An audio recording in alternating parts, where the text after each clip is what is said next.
Could we not bomb the people who we get oil from? I think we pay enough for gasoline. Can we bomb people that we get herpes from? That would solve a lot of problems. Bad news, call girls. I got a signed memorandum from Mr. Gates saying that he got herpes from one of y'all. Dropping bombs now. What if in the 1980s, instead of Reagan having a war on drugs, we had a war on herpes? Like, what would that have looked like? How would that have changed the outcome of the world? Oh. Probably would have been just as effective as the war on drugs. Exactly right. So we give the guns to the people that have the herpes. You're like, wait, what? That doesn't make any sense. And then what? Well, then they shoot the herpes. You're like, I don't think that's how this works. No. Quiet, please. Nothing like the trickle-down 4, herpes vaccine. 3, 2.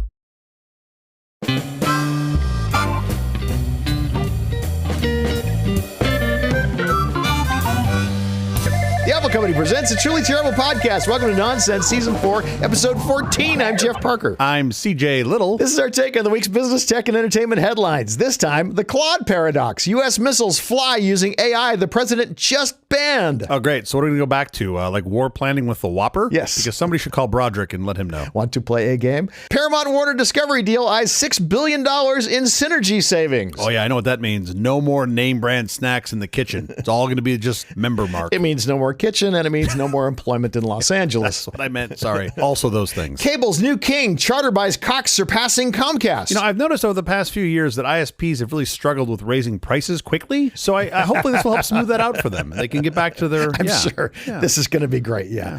Also, our big story later this week is about plastic purgatory, past, present, and future. It's World Wildlife Day. World Wildlife Day isn't just a salute to the majestic or the cute. It's a recognition of our own life support system. From the bees pollinating our food to the forest filtering our air, every species plays a critical role in the machinery of our survival. To protect them is to protect ourselves. Our survival isn't a solo act. It's a symphony of coexistence. And that wildlife loves the plastic, too. How is your week going? Well, the highlight of my week was hosting a bunch of friends and family for my youngest son's birthday. Well, how old is he now? He is 6, okay. Going on 30. Yeah. He wanted a Carnival-themed birthday, which is like the cutest thing ever. And he knows that if we're going to do it, like we're going to do it. So we created carnival games, like fun carnival games for them to play.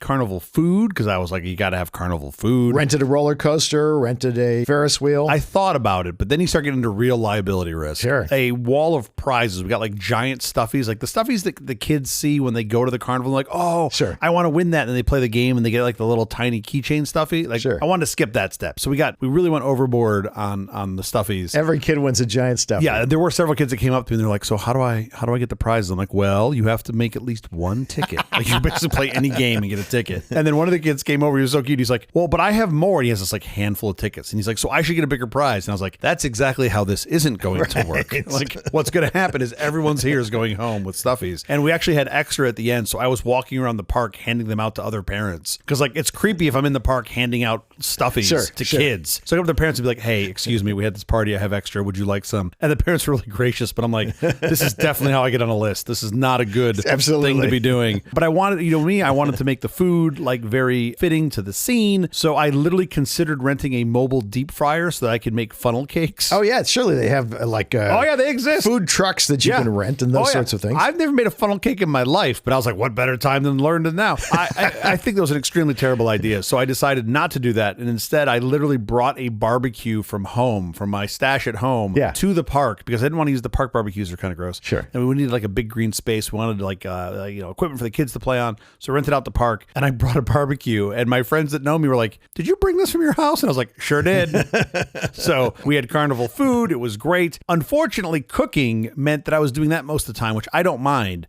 But I couldn't run one of my favorite Carney games that I wanted to run, which was the whole guess your genre, where like they guess your weight, guess your weight, age or whatever. And I thought it'd be really fun to just guess the kid's age because like they're all 5 or 6. They're all like 6. That's it. Right. It's not hard. But I wanted to be like, oh, you're like, are you 12? Like, no.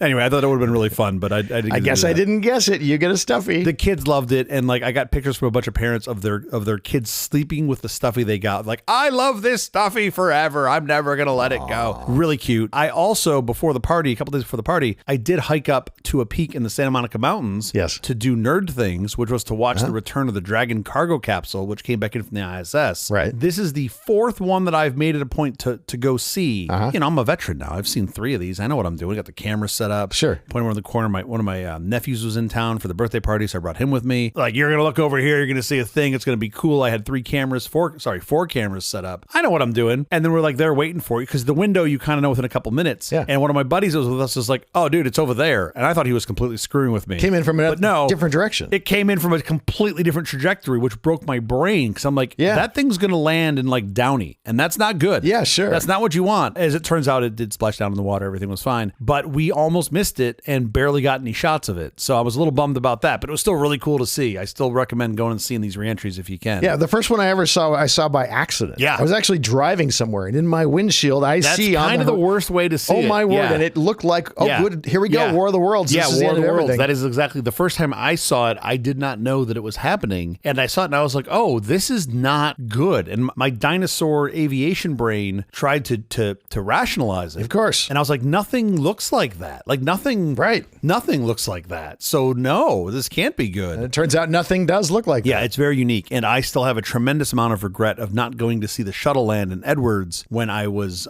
much younger and more handsome and when I first met you and didn't make the opportunity to go because I was like, oh, it's the shuttle. It'll land again here. I'll go some other time. Yeah. And I never went to go see it. So now I'm going to watch every single one of these. You can watch them build a building around it at USC. That's also going to be really cool. I do fully expect that. Like, I plan on having picnics inside that thing as often as I can until they ban me. Anyway, that was my week. It was, those two things were a lot of fun and I had a great time. That's a good week. Yeah. How about you? Going into month 3 of deferred maintenance on the house. You can hear the pounding. I mean, there are still workers who are still at this late hour still here, which is kind of crazy. I know when I showed up this morning, they handed me a paintbrush. I was like, no, I'm not. Get to work. You don't want Everybody me gets to work I'm here. a terrible painter. My poor neighbors. There are so many workers in the yard. No. And the parking out front is bad. Your neighbors have done much worse reconstruction projects than you. Poor neighbors. At least these people are fairly thoughtful workmen. Yeah. I want to say out of all of this, in case anyone needs some advice, if you're going to do some serious house sprucing up. I needed some advice. The best move I made was paying the painters by the hour. Why? I could have had them give me a flat bid. Sure. And then they would have done things like painted gates and things and just painted over the wood that Just to was get it like done. completely, just because Now they're finding everything. Right. Sure. In this case, they call me over and they say, look, I can stick my finger in. It's so rotten here. I can stick my finger through the wood. And, Sure. And every little thing they find. And it's been wonderful to get all of that stuff replaced and fixed and not falling apart. I noticed the scar where they took out the other kidney. That doesn't,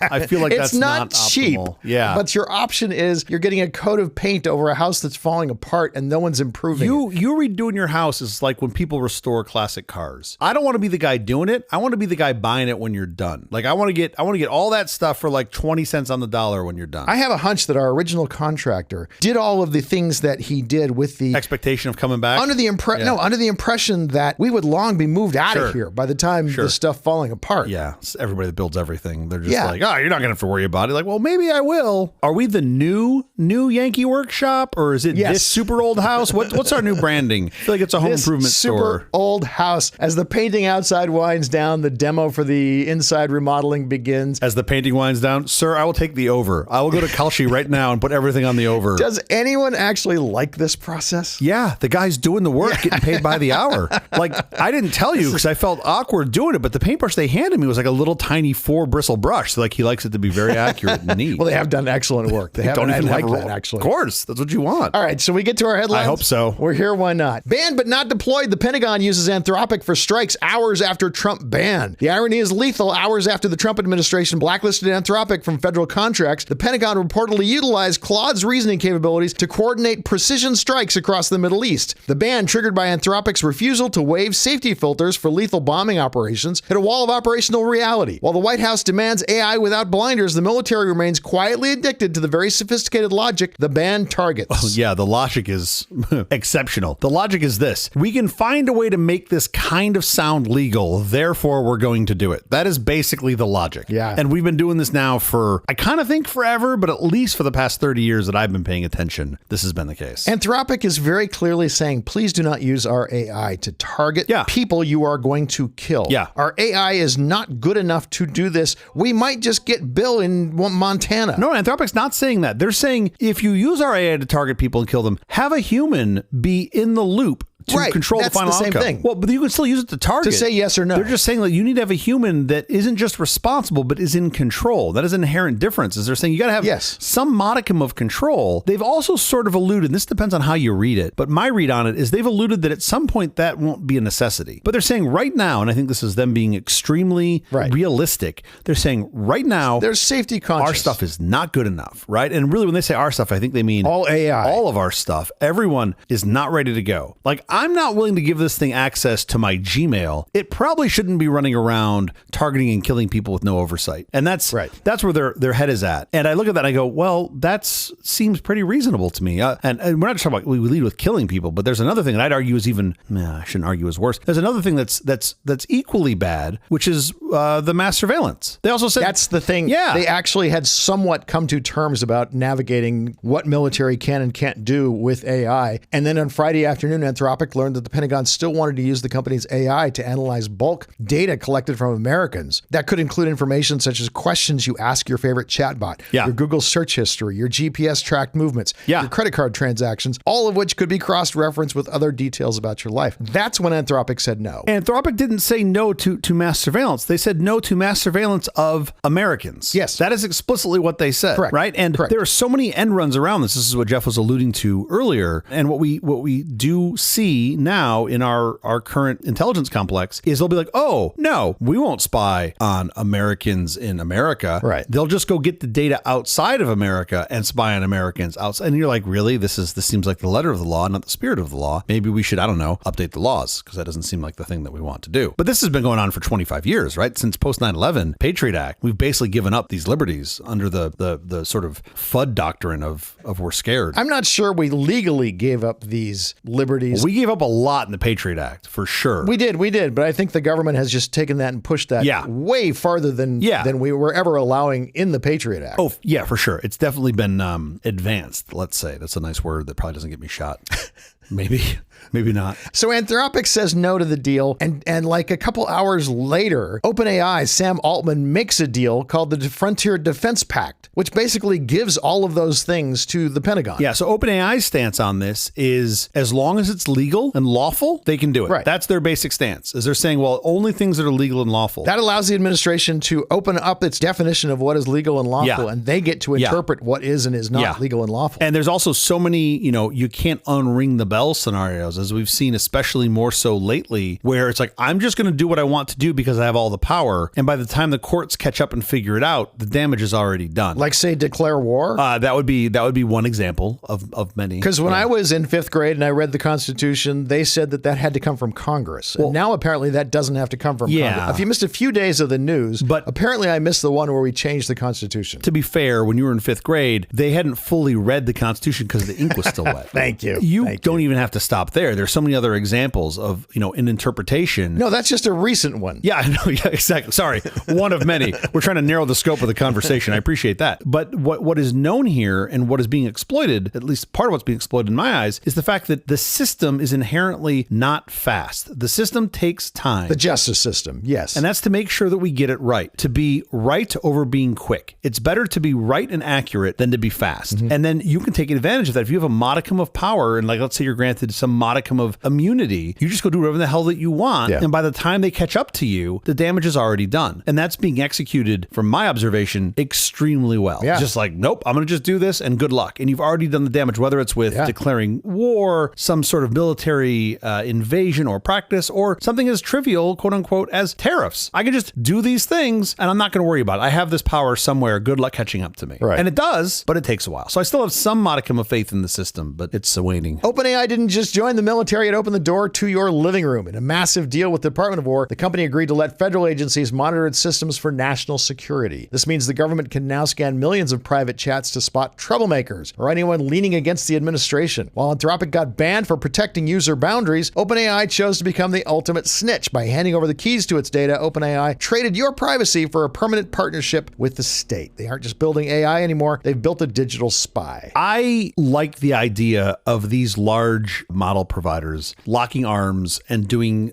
standing up to things like this that they believe shouldn't be the case. I really do like that idea. A little altruistic. Could it happen? Yeah, we could maybe make it happen. Has it happened? No, not really. Not in this case. That's not the solution to the problem. The solution to the problem is we got to change the law. We've got to make the law more specific and clear. We just did change the law. Under the 2026 Frontier Defense Framework, these scans would not require a warrant for each individual, which they would have until this. We've changed the law just in a different direction. The national security designation allows the AI to run these checks as a background process on everyone simultaneously. And if I went and interviewed 100 Americans on the street today and asked them about any of this, my hunch is less than 5%, maybe one, would know what the hell we're talking about. Exactly. But meanwhile, we're arguing over the names that are on the doors of bathrooms. Like those are the right. That's the thing that's important, but it's the distraction of the things that are truly important, like you giving up your, I don't want to say anonymity, but like you now can be profiled more so than ever. If you don't have these folks locking arms in this massive technology, which again, I would argue that wouldn't even solve the problem. You have too many open source models. There's really nothing stopping the government or any entity from being able to implement this themselves. You can get access to the data, right? With not even a lot of money, I can go buy all this data myself, assemble it, throw a model on it, and start finding out all sorts of things about you. Right. It's not that hard, but we should maybe have, I don't know, protections against it. The Ayatollah Khomeini is dead, and Trump has projected we will have a 4 to 5 week war in Iran. What's the over-under? On time? Yeah. What's the line? You're saying 4.5 weeks is the line? 4 to 5 weeks. Oh, well, 4 to 5. You got to get, what's the over? So you're saying under 4 or over? Take 5 weeks. I'm going to take, I love how this is the thing I'm a pedantic on. I'm like, give me a number. I'm going to take the, what do you call it? The over? Can I take the over? I'll take the over. The way over? The way over. Is there a way over option? 4 to 5 weeks. How long were we in Afghanistan? We went to Afghanistan. I think we stayed for a good 10 years. Something like that. That sounds about right. Yeah. The good news about this, though, is that, and I don't know much about geopolitics, I'm a geopolitics guy, but I know that while this is in play, that a lot of people will, everybody really, will no longer be concerned about the Kid Rock. Epstein files. The Epstein files. Yeah. It's all fine. Yeah, it's true. It's fine.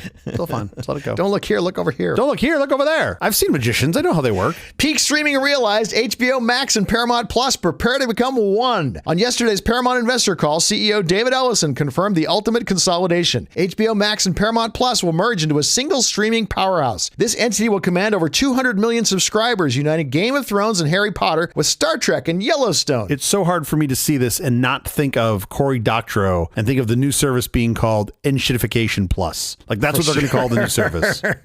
We changed the name 100 times. It was HBO, it was HBO Max, then it was Max. Now it's back to HBO Max. Okay. What's it going to be now? I have a little personal bias. Everybody's going to change the name. I kind of like to being called Max since one of my kids happens to have that name, but like, I can't imagine a more gold-plated name than HBO. Why they ever took HBO off? It was crazy. Why would you drop it? Like Max is a great modifier, but it's on everything. You can't protect it. Like I have a ladder that has Max on it. Like everything has Max on it. A massive $110 billion enterprise value. Oh, wait. Oh, hold on. That's as of yesterday. Yeah. I'm sure it's worth less today. Ask me again next week.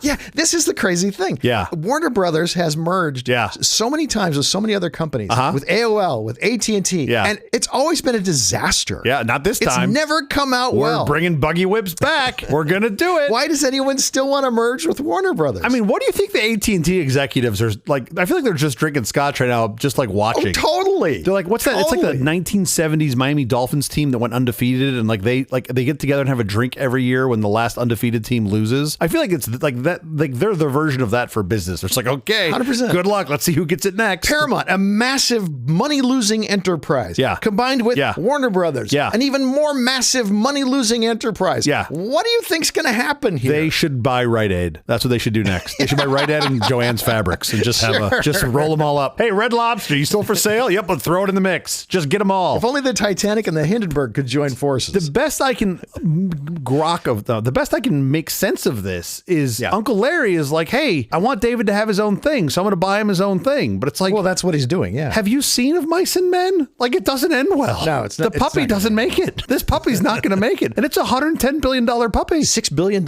in cost savings. Oh yeah, that's my favorite. Yeah. That is going to be a massive, massive set of layoffs in Los Angeles. I'm sorry, you say cost savings. That's not how they worded it. They said, quote, synergy savings. Right. I understand. And then said, with the majority of it would be from, quote, non-labor sources, I think is what they said. And I'm like, it's not possible. impossible. What the hell's a non-labor source that's going to get you to the $3 billion? Like, Right. Nothing. But do you have like a giant tree in the back that you water with liquid gold? Like, what? How could you possibly get there? I would think if these were two businesses that were both making money, just minting money, two great, which they're not, they're the exact opposite, it would still be a terrible idea. It's still a backward-looking view of what the movie industry once was. Yeah. You can imagine with $110 billion what Netflix can go off and make. But first of all, Netflix just got a $3 billion free money ticket to go build some content to compete, right? Yes. Their breakup fee was real. Like they get a check out of this. Let's not lose sight of the fact that Netflix gets a check out of this deal, which is kind of awesome. But it's not a huge check. It's not going to change it. I know it's not a huge check, but it's make a couple shows for free. If they were preparing to spend $110 billion to buy this, imagine what kind of content they can buy for $110 billion to bolster their brand. Totally. So who, in your mind, is the real winner here? Oh, by far Netflix. Oh, really? I think there's a bigger winner than Netflix. Well, there's one bigger winner. Obviously, David Zaslav is the huge winner because he's walking away with a pile of gold and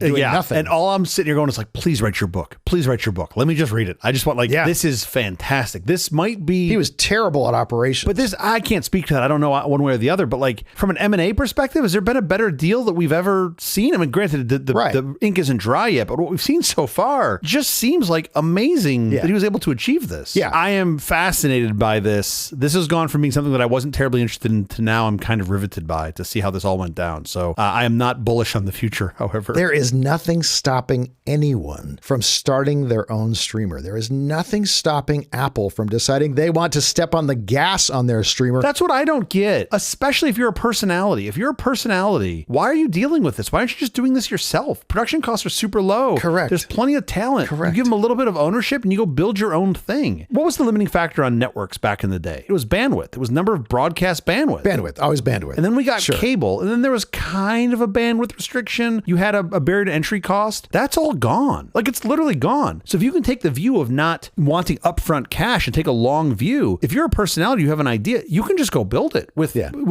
gear that's super inexpensive and just about any setup. You don't even need a studio. You just need like a room. You definitely do not need a backlot. You definitely don't need any of those things that a studio comes with, all of those legacy things. You think of all the things that come with the merger there. They get Game of Thrones, they get Harry Potter, they get Star Trek, they got Yellowstone, and you think, oh my gosh, the IP is just this tremendous thing. They're going to do so much with the IP. Okay, well, think about Netflix. Stranger Things, Squid Games, The Money Heist, BoJack Horseman, Love is Blind, Tiger King, Beef. I mean, the list goes on and on and on of shows that they have made with no IP that have been massively successful. With no IP that now is IP. Of course.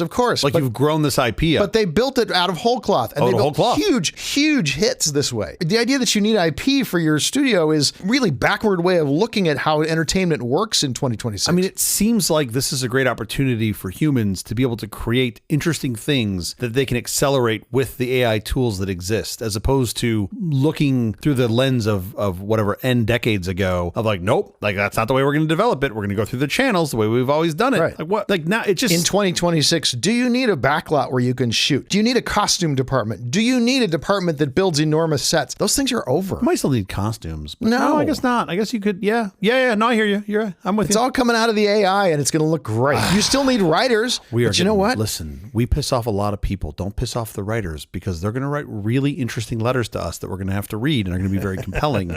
Let's not piss off the writers. I got good news for the writers. You're going to be employed the longest because AI is not good at writing scripts.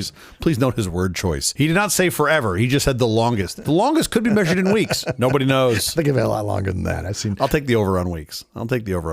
Charter swallows Cox. The FCC greenlights a mega merger. The FCC has greenlit Charter Communications' $34.5 billion acquisition of Cox, paving the way for a new industry titan surpassing Comcast. Despite concerns from consumer advocates, the FCC claims the merger won't hike internet prices. Why? Regulators argue that fixed wireless and satellite providers now offer enough competition to keep the cable giants in check. To seal the deal, Charter promised to build out rural fiber and onshore thousands of overseas jobs. In a modern political twist, the approval also included a commitment to scrap diversity, equity, and inclusion hiring practices. Couple things. First of all, I'm really glad you gave some context there because I thought we were doing the Nonsense After Dark show, and I'm glad that I wasn't prepared. So now, thank you. Sure. Also, I do feel like one of the things that's been really bugging me about ISPs is that they're just not all white. Yes, now they'll be all white males. I would really like if the ISP was just more white. Sure, fantastic. I'm sure the biggest problem with my crappy Comcast and Spectrum service was DEI. I'm sure that's what it was, and not their terrible business practices. Well, it's cleared up I'm really now. sure By that's the what way, it was. Yeah, it's all cleared up now. It's all fine. Yeah, they all made it good better. now. They got rid of DEI. That was the biggest problem we had. Not the fact that I live in one of, if not the wealthiest spot in America, and I have exactly one option for high-speed terrestrial internet. Sure. One.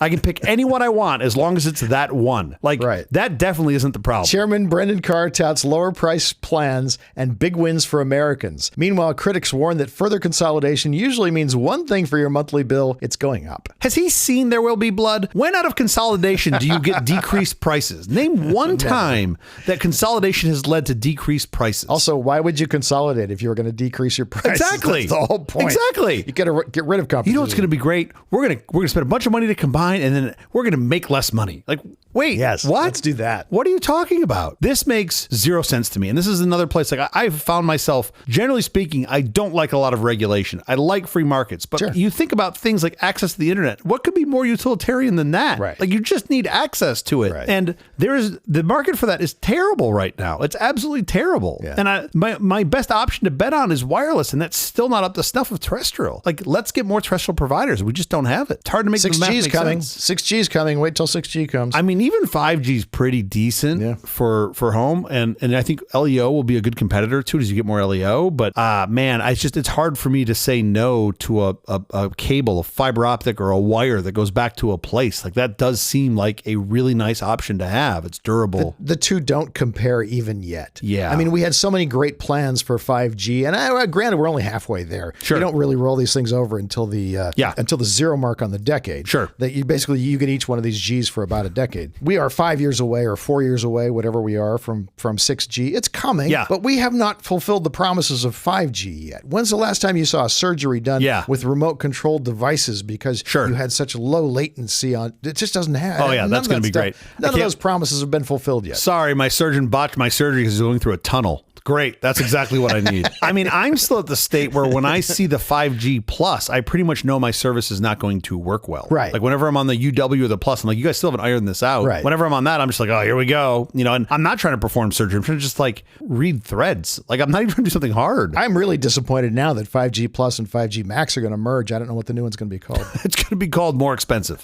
5G more expensive. That's the new name. Way more expensive. This has like been a fascinating week of news. We certainly have had no shortage of it. The fact that we're going to end up with basically two ISPs in the country they do have minimal overlap, but to me that is the problem. Like, they cited this as part of their acquisition was we have minimal overlap, but I'm like, yes, exactly. That's true. That's the problem. The problem in California, of course, the CPUC was like, well, actually there's a lot of spots where they have some overlap, and I'm like, well, yeah, but it's not enough. It's like 25,000 out of 9 million. And the CPUC is like, well, this is the problem. And I'm like, really? It's not the other 8,750,000 people? Like, that's the bigger risk. Tired of having no choice for ISPs. Although, did you see Google's little device? The Google came out with this little thing that goes, it's like 17-pound box, and it connects to like a telephone pole. You put it on a telephone pole. Yeah. And it uses light, and it gets 25 gigabytes symmetric. I love it. That's really fast. That's amazing. So truth be told, when I first moved into this house a decade ago, I looked at line of sight options because I had such crappy terrestrial options. I looked at line of sight light options, and there were a couple. They have a couple. They're not terribly expensive. You have a heavy upfront cost because you have to buy the gear, but I was happy to do that. Right, the gear. But then you still run into, at least then, some real, like, there are some real problems you have to worry about. Like, for example, birds and planes and weather. And I was like, I don't want to deal with this. Like, really? Like, and all of that, by the way, is in a quest for better uplink, because that's my limiting factor is I can't get symmetric service. Most of us in LA and other major towns, you can't get symmetric service. Yeah, right. And then I'll have friends that know, and there's some of the listeners to this show, they know how to wind me up. If they're not if they're not praising me for the pause in between my first and last name, they're showing me their speed where they've got like 5 gigabits symmetric. And I'm like, okay, first of all, amazing. Second of all, you live in Stockton. Like, I'm sorry. I don't think it's worth the trade. Like, I'll stay here. Yeah. That's the trade-off. Yeah. Like, you got to go to Stockton in order to get them. Like, I don't want to live in Stockton. I want to live here. I'll take my crappy 30 meg uplink, but you know. Bye, Stockton listeners.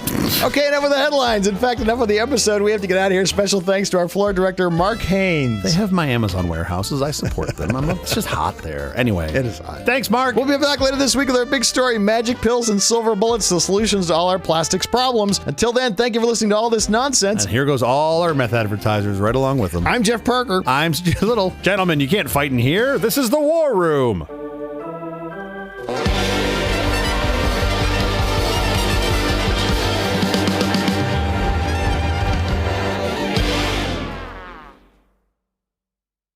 The Joule Modular Storage with exclusive smart dock technology reinvents data storage. Joule drives are smaller, cable-free, and portable, allowing easier sharing and security. Not quite sure how it allows better security, the fact that it's portable, but the unique modular stacking system ensures future growth and prevents obsolescence. That's important. Start with a portable drive or a removable module that plugs into a smart dock for standalone use or into a stack for expansion. Wow. Joule's cordless plug-and-play modules use an ingenious vertebrae-like support and active termination, allowing instant addition, removal, or interchange without cable or assignment hassles. Coming up to 6 storage devices, including award-winning RAID systems, choose LaCie's Joule for advanced, cost-effective storage today. Okay. Now, for perspective, Yes. you could get a single gigabyte drive for what in today dollars would be about $1,200, which I think will help you in sort of time. That totally gives it to me. For 2 gigabytes of RAID drive storage, you're talking about $4,200 in today's money. 6.8 gigabytes, $20,000. These were advertised prices. Wow. That's converted to today's dollars. Yeah. $20,000. Now, give me a year. Well, from those numbers, I can tell you because I bought Yeah. a gigabyte drive for roughly $1,000 in the mid-90s. It was not a LaCie, but I do remember LaCie drives. I still have, actually. LaCie is still in business. Do you really? No way. I have some old LaCie drives from not that long ago. And they're beautiful looking cases. But did you know about this smart dock system? Oh, my, no. Because I did not. Goodness, no. And it looks really cool. I did in the mid-90s buy a gigabyte for a little more than $1,000. So I'm going to go with like 1995, somewhere in That's there. pretty close. 94 is, I think, when this product came to market. 95 is when I saw a lot of the ads for it, but I think it was late 94. I think my first gigabyte drive was probably around 93-ish. Yeah. And I do remember it being over $1,000. Anyway, the Joule modular storage system, Fantastic. 1994.